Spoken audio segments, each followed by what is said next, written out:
Assalamu alaikum wa rahmatullahi wa barakatuh, and a very good evening to all of you. I hope you all are fine and doing great, having a great time.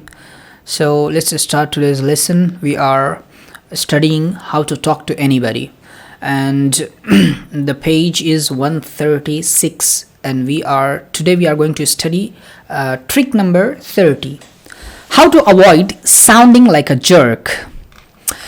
Do you remember the scene from the movie classic Annie Hall, where Diana Keaton is first meeting Woody Allen?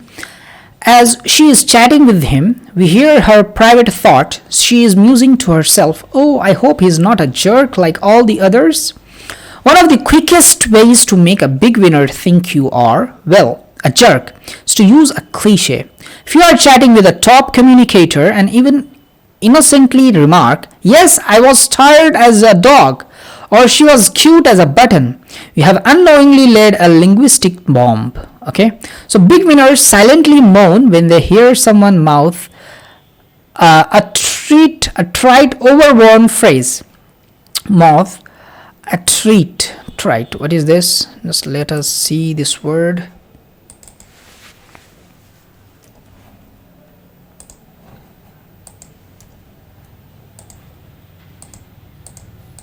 Trite means घिसा पिटा हुआ. तो here someone mouth a trite, overworn phrase, घिसा पिटा कोई phrase.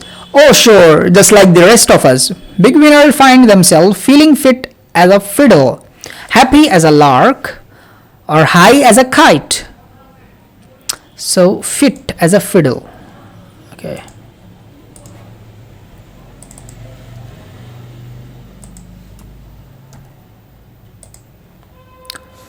Chautara violin एक किस्म का साज, ठीक है, दिस इज अ साज. अच्छा, और high as a kite. Like the rest of humanity they consider some of their acquaintance crazy as a loon.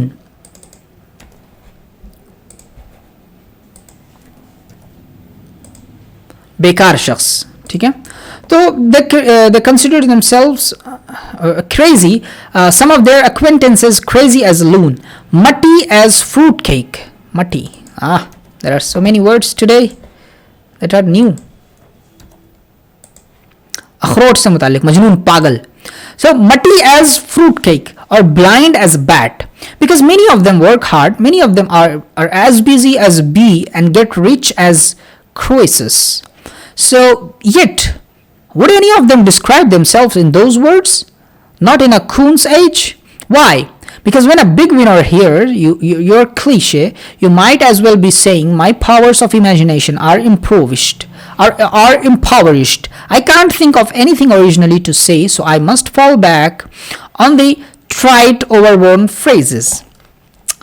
Mouthing a common cliche around uncommonly successful people brands you as uncommonly common. So technique number 30, don't touch a cliche with a 10-foot pole. So cliche, do you know cliche, what does it mean? Cliche means, okay, what is this?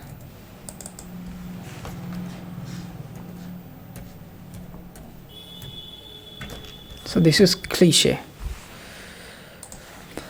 चलता लफ्ज, मकाला, फरसूदा सच, बेमाना कलाम. Okay? बेमाना Kalam.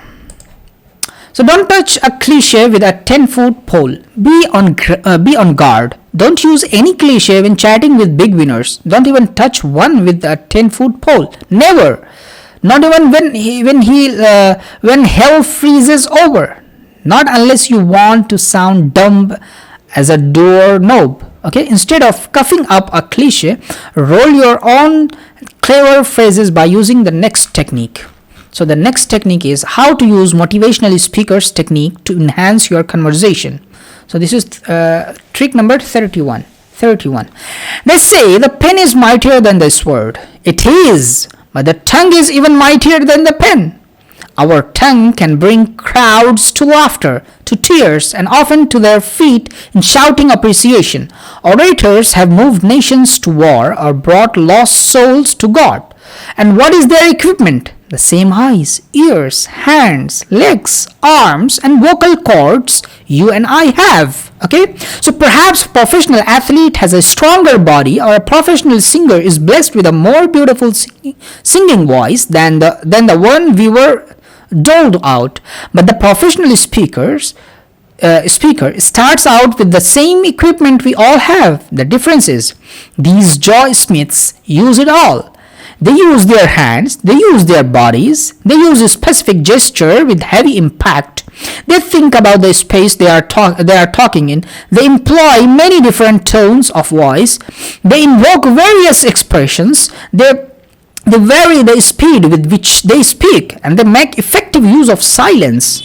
Okay, so you may not have to make a formal speech anytime soon, but chances are sometimes, probably very soon, you are going to want people to see things your way. So whether it is persuading your family to spend their next vacation at grandma's, or convincing the stockholders in your multi-million-dollar corporation that it's time to do a takeover, do it like a pro.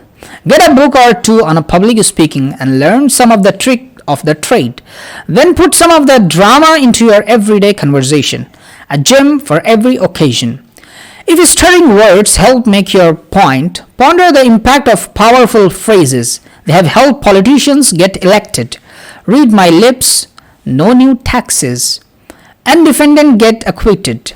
If it doesn't fit, you must acquit. Okay, so if George H.W. Bush had said, I promise not to raise taxes, or Johnny Cochran during O.J. Simpson's criminal trial had said, if the glove doesn't fit, he must be innocent, their bulky sentence would have slipped in and out of the jurors' consciousness.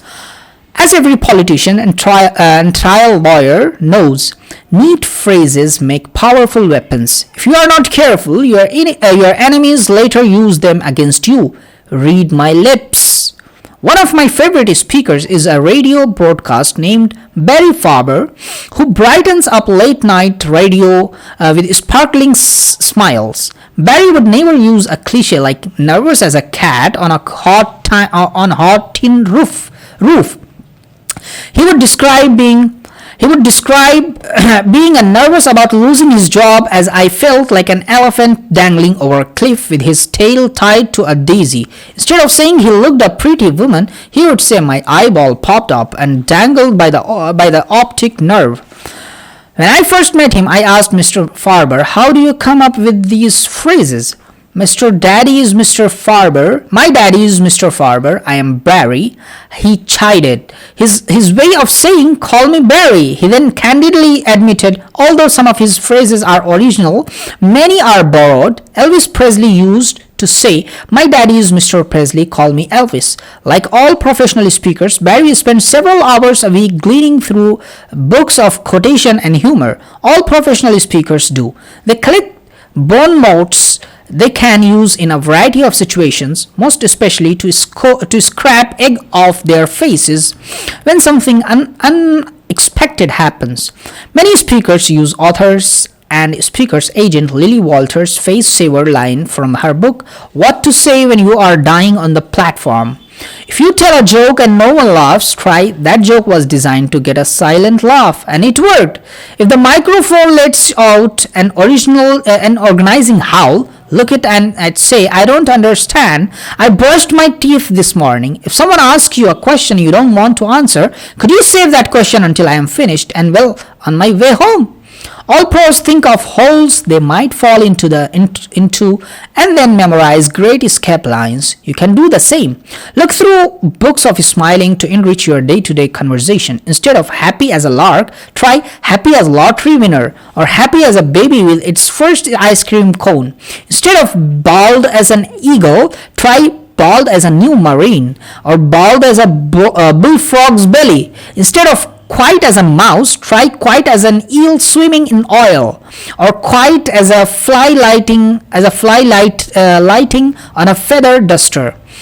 Find phrases that have visual impact. Instead of cliche like sure as death and taxes, try as certain as beach traffic in July, or as sure as your shadow will follow you. Your listeners can't see death or Texas, but they sure can see beach traffic in July on their shadow following them down the street. Try to make your similes relate to the situation. If you are riding in a taxi with someone, as sure as the taxi meter will rise, has immediate impact. If you are talking with a man walking his dog, as sure as your dog is thinking about that tree, adds a touch of humor. Okay, so just a second. I think that's enough for today. We will continue it tomorrow, inshallah. Okay, thank you so much for listening to me patiently. Jazakumullahu khair. Wassalamu alaikum wa rahmatullahi wa barakatuh.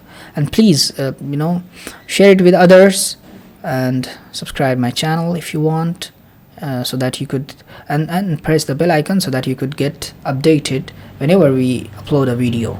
Thank you so much. Assalamu alaikum.